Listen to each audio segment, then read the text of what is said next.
नमस्कार माझ्या सर्व मित्रांनो. आजच्या वीज सुरक्षा अभियानात आपणा सर्वांचं स्वागत आहे. आजचा विषय आहे वीज नेटवर्क,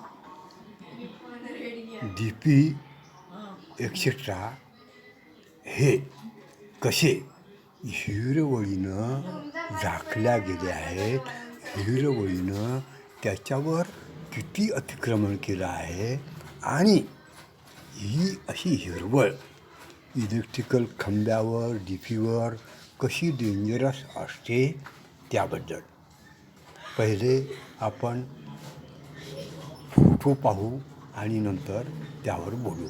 पहा, हा फोटो पहा. हा फोटो एका रोहित्र DPचा दिसतो. रोहित्र पेटी उघडी आहे असं वाटतं आणि जे केबल आहे त्याला क्लॅम्पिंग केलं नाही आणि ही DP जवळजवळ पूर्ण हिरवळीनं वेढल्या गेली आहे. आता हे झालं या ठिकाणच्या परिस्थितीचं पूर्ण वर्णन. आता या परिस्थितीमध्ये धोके काय संभवतात.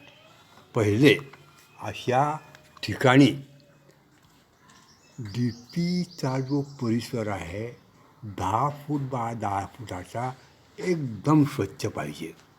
कशाकरता? लाईन स्टाफला पद्धतशीर काम करता यावं.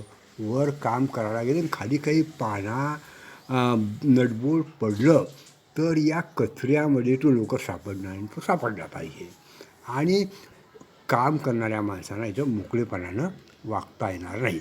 हा झाला एक पहिला तोटा या हिरवळीचा.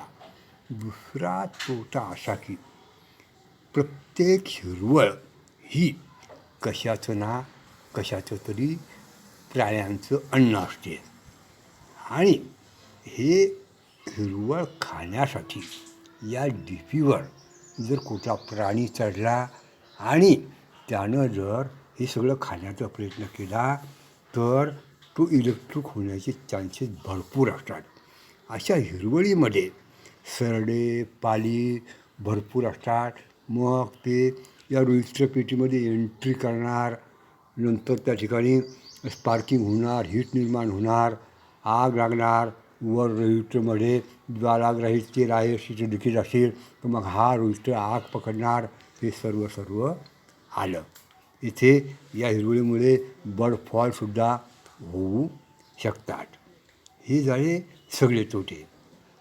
आणि ही केबल क्लॅम्पिंग केली नसल्यामुळे त्याचेसुद्धा अनेक तोटे इतर व्हिडिओमध्ये मी सांगितले आहेत.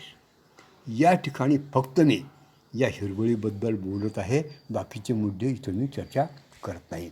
म्हणून माझी महावितरणला किंवा वीज कंपनीला विनंती की कृपया अशी हिरवळ ठेवून कामगारांच्या आणि आजूबाजूला जे लोक राहतात, जनावर असतात, त्यांच्या अपघाताला आमंत्रण देऊ नये. जर शेतकरी बिल भरत नाही म्हणून जर अशी हिरवळ काढल्या जात नसेल तर मला वाटतं ते बरोबर नाही. कारण वीज नेटवर्क हजार फ्री ठेवणं ही वीज कंपनीची जबाबदारी आहे.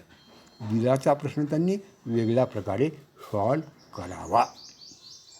पण वीज नेटवर्क हजार फ्री ठेवावे म्हणून विनंती करण्यात येते की अशी हिरवळ ज्या ज्या ठिकाणी असेल त्या ठिकाणची DP असेल तर 10 बाय 10 फूट परिसर स्वच्छ ठेवावा आणि सिंगल पोल असेल तर कमीत कमी तेवढाच 10 बाय 10 फुटाचाच परिसर स्वच्छ ठेवावा.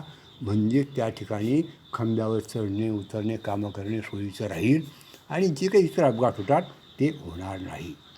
मला वाटतं मला जे काही सांगायचं ते आपल्याला समजलं असेल आणि इन डिटेल या बाबतीत भरपूर दुसरे व्हिडिओ टाकले आहेत.